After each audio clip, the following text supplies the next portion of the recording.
നിസ്കരിക്കാൻ തോന്നുന്നില്ല, മനസ്സിൽ മടി വരികയാണ്. എങ്ങനെ കൃത്യമായി നിസ്കരിക്കാമെന്ന് ഞാൻ പറഞ്ഞു തരട്ടെ. ഈ കാര്യങ്ങളൊന്ന് ചെയ്തു നോക്ക്. ഇൻഷാ അല്ലാഹ് നിസ്കരിക്കാനുള്ള മടി നമ്മിൽ നിന്നില്ലാണ്ടാവും. 1. ബാങ്ക് കൊടുക്കുന്ന സമയം നമ്മൾക്ക് തോന്നും ഇനിയിപ്പോൾ നിസ്കാരം പിന്നെ ആക്കാമെന്ന്.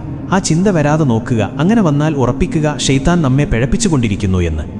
2. പരമാവധി ബാങ്ക് കൊടുത്ത സമയത്ത് തന്നെ വുളു എടുക്കാൻ ശ്രമിക്കുക. 3. നിസ്കാരം ഒരു ഭാരമായി കാണാതിരിക്കുക. കാരണം നാളെ നമ്മുടെ ഖബറിലെ കൂട്ടുകാരൻ നിസ്കാരമാണ്. പിണക്കി വിട്ടാൽ ഖബറിലൊന്ന് തിരിഞ്ഞു നോക്കാൻ നിന്റെ കൂടെ നടക്കുന്ന ആരും കാണൂല, അതോർക്കുക. 4. സ്വർഗത്തിന്റെ താക്കോൽ നിസ്കാരമാണ് എന്ന് റസൂലോര് തന്നെ പറഞ്ഞതാ. അതെപ്പോഴും ഓർമ്മയിലുണ്ടാവുക. അതിനർത്ഥം ആ താക്കോൽ ഇവിടെ നിന്ന് കരസ്ഥമാക്കാത്തവർ സ്വർഗം മോഹിക്കേണ്ട. 5. കുറച്ചു കഴിഞ്ഞു നിസ്കരിക്കാം എന്ന് തോന്നുന്ന സമയം ഖബർ, മഹ്ശറ, വിചാരണ ദിവസം, സ്വിറാത്ത്, നരകം, ഈ സ്ഥലത്തൊക്കെ നമ്മൾ ഒറ്റക്കാണ് എന്ന ബോധം എപ്പോഴും മനസ്സിലുണ്ടാവുക. 6. പിന്നൊന്ന് ഉറപ്പിക്കുക, നിസ്കാരം ഉപേക്ഷിച്ചാൽ ഈമാൻ കിട്ടി മരിക്കൂല, ഈമാൻ കിട്ടാതെ മരിച്ചാൽ നരകം ഉറപ്പിക്കാം, റബ്ബ് കാത്തുരക്ഷിക്കട്ടെ, ആമീൻ. 7. എപ്പോഴും ഓർമ്മയിലുണ്ടാവുക, ഈ വഖത്ത് ഒഴിവാക്കിയാൽ ഒരുപക്ഷെ അടുത്ത വഖത്ത് ഒഴിവാക്കാൻ നീ ഉണ്ടാവില്ല എന്ന്.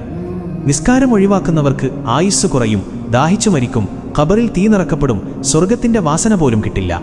8. എപ്പോൾ നിസ്കാരം ഒഴിവാക്കണം തോന്നുമ്പോഴും ഓർത്തോ, നീ നിസ്കാരം ഒഴിവാക്കി സമ്പാദിക്കുന്നതൊന്നും നിനക്ക് ഉപകാരപ്പെടില്ല, നഷ്ടങ്ങളല്ലാതെ. 9. റബ്ബിനോട് ഇടയ്ക്ക് ദുആ ചെയ്യുക, മനസ്സ് നന്നാക്കി തരാനും നിസ്കാരത്തിൽ കൂടുതൽ ശ്രദ്ധ കിട്ടാനും. 10. ആയത്തുൽ കുർസി ഓതുക. ഇപ്പം നിസ്കരിക്കണ്ട, പിന്നെ നിസ്കരിക്കാമെന്ന് തോന്നുന്ന സമയമൊക്കെ ശൈത്താന്റെ കെണിയിൽ നിന്നും രക്ഷിക്കും. 11. എപ്പോഴും ഓർക്കുക, നിസ്കാരം അത് ഏതൊരു കാര്യത്തിൻ്റെയും അടിത്തറയാണ്. ആ അടിത്തറയില്ലെങ്കിൽ ജീവിതം തകിടം മറിയും. 12. ദിവസവും ഒരു 10 വട്ടമെങ്കിലും സ്വലാത്തുൽ ഫാത്തിഹ പതിവാക്കുക. ഇത് മനസ്സിനെ നന്നാക്കും. ഇങ്ങനെയൊന്ന് ചെയ്തു നോക്ക്, ശരിയാവും ഇൻഷാ അല്ലാഹ്. മറ്റുള്ളവർക്കും ഇത് അയച്ചു കൊടുക്കണേ ഹബീബേ. ചിലപ്പോൾ നിങ്ങൾ കാരണം അവരും നന്നായാലോ, നിങ്ങൾക്കും അതിൻ്റെ പ്രതിഫലം കിട്ടില്ലേ? അള്ളാഹു നമ്മുടെ അമലുകളെല്ലാം സ്വീകരിക്കട്ടെ, ആമീൻ യാ റബ്ബൽ ആലമീൻ. അസ്സലാമു അലൈക്കും വറഹ്മത്തുള്ളാഹി വബറകാതുഹു.